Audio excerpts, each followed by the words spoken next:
Vamos para outro ponto muito importante, que é a dúvida de muitos, né? Como eu sei se uma mercadoria está sujeita ou não à sucessão tributária? Como enquadrar, né, essa mercadoria na sucessão tributária? Então vejam, cumulativamente, então você tem que respeitar 3 pontos, tá? Você tem que observar 3 pontos para verificar se essa mercadoria está sujeita à sucessão tributária. Primeiro, a sua classificação fiscal. Então você vai lá verificar o Convênio Semestre 142 de 2018, você vai verificar a legislação do estado de destino, qual que é a classificação fiscal. E por que eu falo sempre estado de destino? O ICMS, sucessão tributária, ele é calculado, ele é antecipado por toda a cadeia. Então, o que te interessa sempre é o estado de destino. Se é uma operação interna, o estado de destino vai ser igual ao estado do remetente. Se é uma operação interestadual, sempre o estado de destino, é no qual você vai ter que observar a legislação, as alíquotas, a margem de valor agregado, então sempre estado de destino, perfeito? Então você verifica lá a classificação fiscal, tá, desse produto no Convênio Semestre 142 e no regulamento do ICMS do estado de destino. E aqui eu já trago um ponto de muita atenção, certamente todos já imaginam o que eu vou dizer sobre classificação fiscal. Se o seu produto não estiver adequadamente classificado, você tem um risco muito grande aqui de muitas vezes aplicar a substituição tributária para um produto que não tem substituição tributária, ou o contrário, não aplicar a substituição tributária para um produto que deveria ter o cálculo da substituição tributária. Então essa parte de classificação fiscal aqui, você precisa tomar muito cuidado, tá? Está classificado adequadamente? Você conhece muito bem o seu produto? Quem deve nos apoiar na classificação fiscal? Muitas vezes a área fiscal tributária não é suficiente para classificar um produto. Eu preciso de pessoas que conheçam muito bem, né, esse produto, um engenheiro de produção. Eu preciso ter em mãos a ficha técnica desse produto. Qual é a sua composição? Qual é a sua funcionalidade? Tá? Isso é importantíssimo. Se tiver errado a classificação fiscal, você pode vir a ter problemas com a substituição tributária. Lembrando que o NCM hoje é utilizado para a substituição tributária, para as alíquotas, para operações de desoneração como isenção, não incidência, para incentivos fiscais, importação. Então é um elemento importantíssimo para o cálculo do semestre de substituição tributária e para o cálculo dos demais tributos. Tá? O segundo ponto é a descrição. E aqui nós temos um problema muito sério em relação à sua descrição. E eu queria falar com você, certamente talvez você enfrente esse problema na empresa onde você trabalha ou na sua empresa. Se você não enfrenta, parabéns, você é um privilegiado. A parte de descrição dos produtos, né, a parte de cadastro dos produtos nas empresas é um ponto crítico, sensível, que pode trazer muitos problemas para as empresas. Nós temos descrições muitas vezes que não identificam a mercadoria. Nós temos descrições muitas vezes codificadas. Você vê códigos lá que só a pessoa que cadastrou conhece. E esse é um ponto fundamental, porque através da descrição também você teria que analisar se a mercadoria está ou não sujeita à substituição tributária. Wellington, como resolver esse problema? Você deve criar um padrão de descrição de mercadorias na sua empresa. E você deve fazer isso à luz da legislação. Então, eu poderia citar aqui outros exemplos, mas o que me vem à mente agora é o do chocolate. O chocolate branco, ele tem uma classificação fiscal, por exemplo, diferente. E eu não vejo, muitas vezes, nas descrições, lá a expressão chocolate branco. E assim são para diversos produtos. De acordo com as particularidades desses produtos, eles têm lá uma classificação fiscal diferente. E muitas vezes eu não consigo chegar a esse nível de detalhe pela descrição. Por quê? Porque falta muitas vezes complementar essa descrição à luz da legislação para que eu verifique qual é a classificação fiscal correta daquele produto. Tá? Lembrei agora de um outro caso, scanner com sintetizador de voz, que tem uma exceção do IPI. Então todos esses detalhes, eles deveriam, né, ser esclarecidos pela descrição. Então isso é muito importante, é um ponto de grande impacto para várias empresas. E o terceiro ponto, você tem que olhar também a destinação quando for o caso. Às vezes a legislação ela só aplica a substituição tributária para aquele produto se ela for destinada a determinado fim, mas isso precisa estar expressamente previsto na legislação. Cuidado, tá? Muito cuidado. Nós vamos trazer aqui um exemplo agora, tá? Para que vocês tenham noção do desafio que é enquadrar uma mercadoria na suspensão tributária. E vale a recomendação para vocês estarem acompanhando as manifestações que os estados fazem, por exemplo, em resposta às consultas tributárias. Não à toa, nós temos muitas perguntas aqui a nível federal, porque a Receita Federal é a responsável por trazer, né, as respostas quanto às dúvidas de classificação fiscal. A nível federal é a Receita Federal, mas nós temos nas respostas, consultas também dos estados, muitos esclarecimentos, tá, a respeito desses pontos aqui de enquadramento da mercadoria, ok? O exemplo que eu quero trazer para vocês e provocá-los ao raciocínio é aqui, olha, nós temos aqui lâminas, tá? São lâminas para navalhete, que elas são utilizadas lá pelo cabeleireiro para que ele possa efetuar o serviço lá de acabamento e finalização de um corte, tá? Um corte de cabelo. Muito bem. Nós temos, como exemplo aqui na legislação de São Paulo, a portaria CAT 68 de 2019, que vai trazer a lista dos produtos que estão sujeitos à suspensão tributária. Ela traz lá a lista por segmentos. No item 69 do anexo 11, ela traz lá, ó, aparelhos e lâminas de barbear e traz a classificação fiscal, o NCM, 8212-2010 e 8212-1020. Então vamos lá, a pergunta é, na legislação está aqui escrito, ó, lâminas de barbear. Esse cabeleireiro, ele está utilizando essa lâmina não para barbear, mas para fazer lá o acabamento e finalização do corte de cabelo. Essa mercadoria está sujeita à suspensão tributária? A resposta é sim. Por que sim? Qual que é o entendimento dos fiscos? É importante sempre você consultar esses entendimentos por parte do fisco. Ainda que a lâmina esteja sendo utilizada para acabamento e finalização do corte de cabelo, essa lâmina ela pode ser utilizada para barbear. E se ela pode, se uma das funcionalidades, finalidades dela é a de barbear, não importa para qual finalidade ela foi utilizada. Estará caracterizado via descrição, porque ela pode ser uma lâmina de barbear, via classificação fiscal, que ela pode se sujeitar à suspensão tributária. Perfeito? Então, é importantíssimo esse exemplo para vocês entenderem que eu só vou usar como critério de enquadramento a destinação quando ela estiver expressamente, tá, prevista na legislação. Então, por exemplo, determinado material apenas se for utilizado na construção civil. Se não for utilizado na construção civil, não tem suspensão tributária. Tá? Um exemplo. Então, tomar muito cuidado com esse terceiro ponto para enquadramento da mercadoria. Muito bom, vamos voltar aqui, ó, ao conceito de suspensão tributária progressiva, que é o foco do nosso treinamento. Tá? Ela é a mais utilizada, sem dúvida nenhuma, é a mais utilizada pelas administrações tributárias. Tá? Nesse tipo de suspensão tributária, você vai presumir o preço final, perfeito? Vamos reforçar esse conceito? Na suspensão tributária progressiva, o grande desafio do fisco, e acaba também sendo um grande desafio para as empresas e para os contribuintes, tá? É encontrar o preço final. Qual é o preço que vai ser praticado ao consumidor final? Porque é sobre esse preço que aquele que foi escolhido para ser o substituto vai ter que recolher o ICMS de substituição tributária. Nós temos então algumas formas que o fisco se utiliza para encontrar essa base de cálculo, para encontrar esse preço final que é praticado lá com o consumidor final. Tá? São preço final ao consumidor único ou máximo, média ponderada dos preços, e muitos aqui há uma crítica severa em relação a essa média ponderada.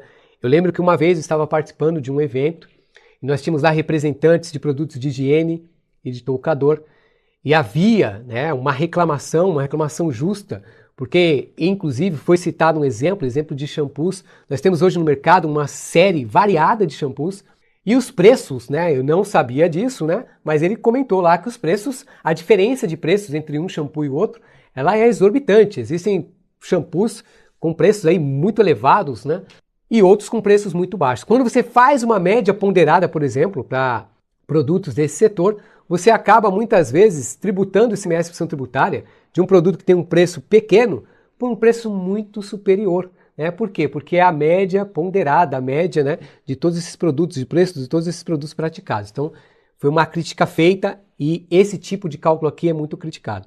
Você tem o preço final ao consumidor sugerido pelo fabricante ou importador e você tem aquele que é aqui foco do nosso treinamento. Inclusive, nós vamos fazer um cálculo que é a margem de valor agregado. Tá? Lembrando e repetindo que a margem de valor agregado é um percentual para que você possa definir qual é esse preço final que vai ser cobrado lá do consumidor final e que esse que foi escolhido pelo substituto já vai recolher o ICMS da substituição tributária. Então aqui, margem de valor agregado.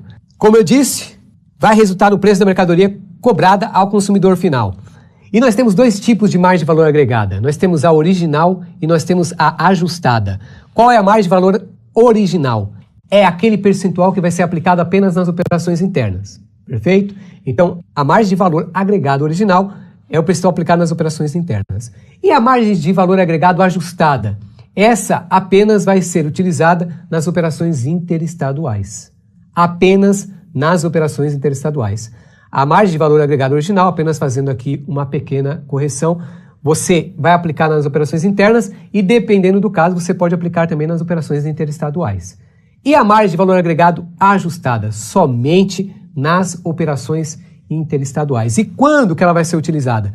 Quando a carga tributária do ICMS no destino, ela for maior que a alíquota interestadual. Então, eu estou vendendo um produto, estado do Mato Grosso para o estado da Bahia. Alíquota interestadual, de Mato Grosso para a Bahia, 12%. Alíquota interna, carga tributária interna desse produto, 18%. Então, nesse caso, a carga tributária do destino, ela é maior que a alíquota interestadual. E aí eu tenho que ajustar a minha margem de valor agregado. Perfeito? Então, entendido. Sempre que no estado de destino a carga tributária for maior que a interestadual, eu tenho que calcular a margem de valor agregado ajustada. E nós vamos fazer um cálculo aqui no nosso treinamento. Bom, qual que é a justificativa para que eu calcule a margem de valor agregada? Isso é muito importante. E vou aqui trazer para vocês, pelo menos vejo como funciona isso, tá? Para você fixar um conceito, para você entender de vez um conceito, você precisa raciocinar o porquê que ele é feito daquela forma. Lembra que eu disse que na área fiscal tributária nós precisamos saber sempre o porquê? É o caso da margem de valor agregado ajustada. Por que eu tenho que ajustar essa margem de valor agregada? Eu vou demonstrar para vocês aqui o porquê e eu não tenho dúvida que com esse entendimento, raciocinando aqui dessa forma, vocês sempre, com muita clareza, vão entender quando que vocês devem ajustar a margem de valor agregado, tá? Então imaginemos aqui, peço que vocês acompanhem aqui conosco. Eu tenho uma operação que se inicia em São Paulo, tem como destino Minas Gerais, tá?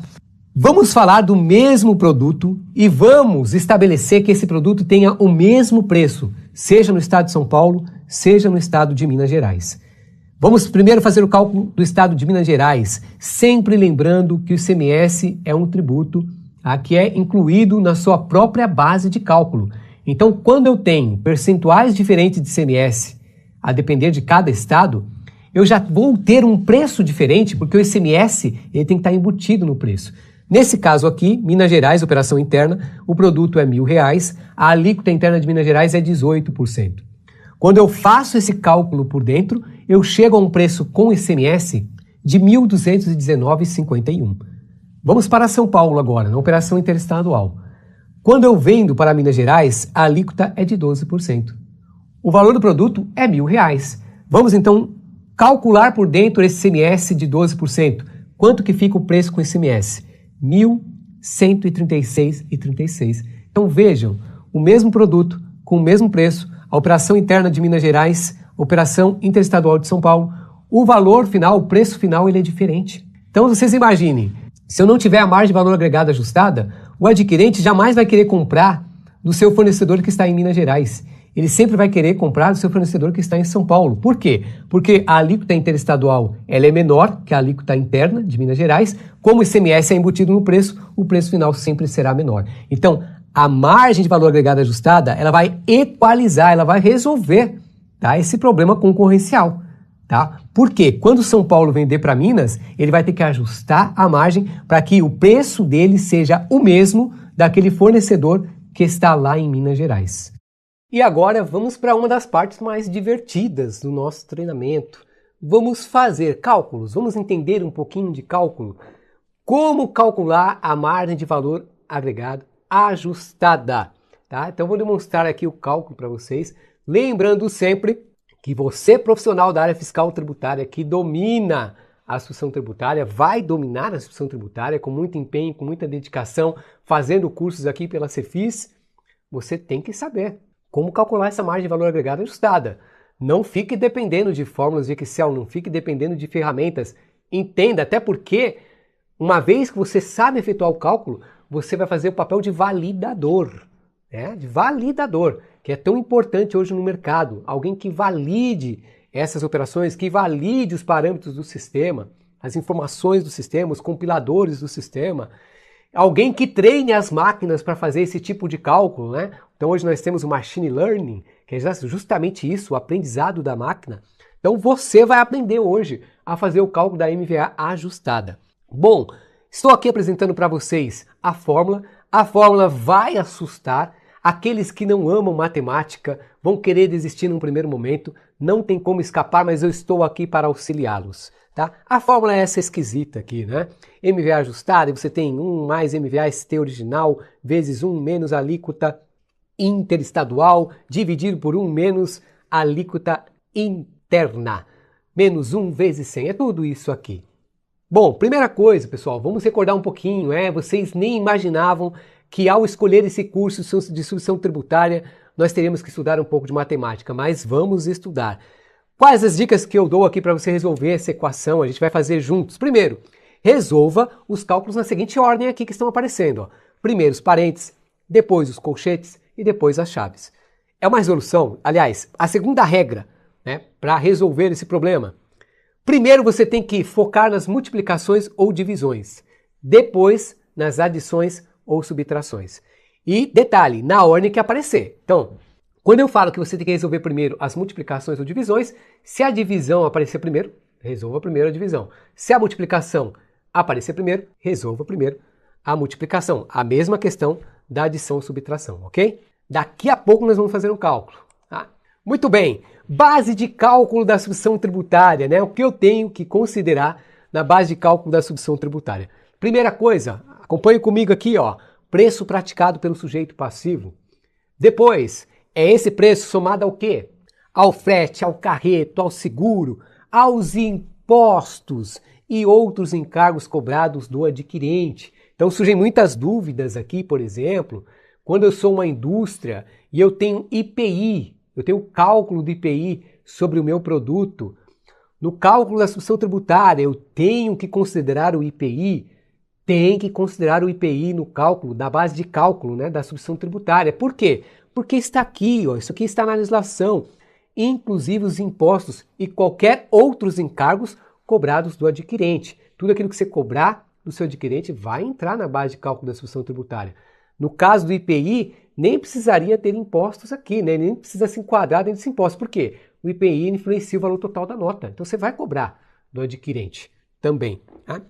Então, esse preço praticado, com todos esses custos, despesas que nós tratamos aqui, você chega num preço que eu chamo de preço total. Sobre esse preço total, você vai aplicar a margem de valor agregado, seja original, seja ajustada, ok? Lembrando que é ajustada somente se a carga tributária do destino for maior que a alíquota interestadual, a carga tributária interestadual. Quando você aplicar o preço total vezes a margem de valor agregado, você vai chegar na base de cálculo da substituição tributária. Viu como é fácil? Então, para ficar mais fácil ainda tem que ter o quê, pessoal? Exercício. Então se prepara que daqui a pouco nós vamos ter aí exercícios